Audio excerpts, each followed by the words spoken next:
இந்த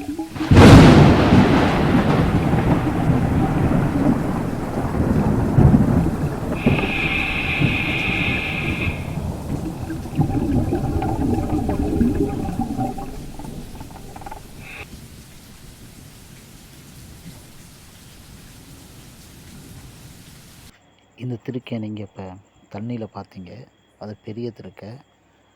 அதோடைய சின்ன திருக்கை தான் இது. இந்த திருக்கை பார்த்திங்கன்னா எலக்ட்ரிக்கல் ஷாக்கு நிறைஞ்ச திருக்கை. இந்த திருக்கை மீனை கடலில் எந்த ஒரு பெரிய மீனும் பிடிக்க சாப்பிட முடியாது.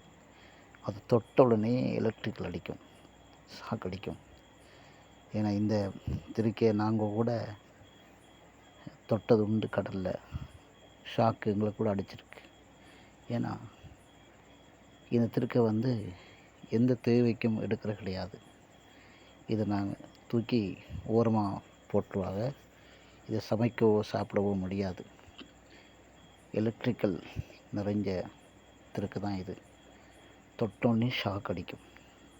இதுதான் திமிலி திருக்கை. எனக்கு திமிலி திருக்கை பற்றி உங்களுக்கு தெரியறதுக்காக தான் நான் சொல்கிறேன். இந்த மாதிரி திருக்கையை நீங்கள் கடற்கரைக்கு போனீங்கன்னா எப்பயுமே கிடைக்காது. ஏதோ ஒரு சமயத்தில் இது கிடைக்கும். வலையில் வரும். வலையில் வந்தாலும் ஓரமாக தூக்கி போட்டுருவாங்க அங்கிட்டு. இது எடுக்க மாட்டாங்க. அதனால் இன்றைக்கி நீங்கள் இந்த திருக்கையை பற்றி தெரிஞ்சுக்கிட்டீங்க. ஓகே, பாய்.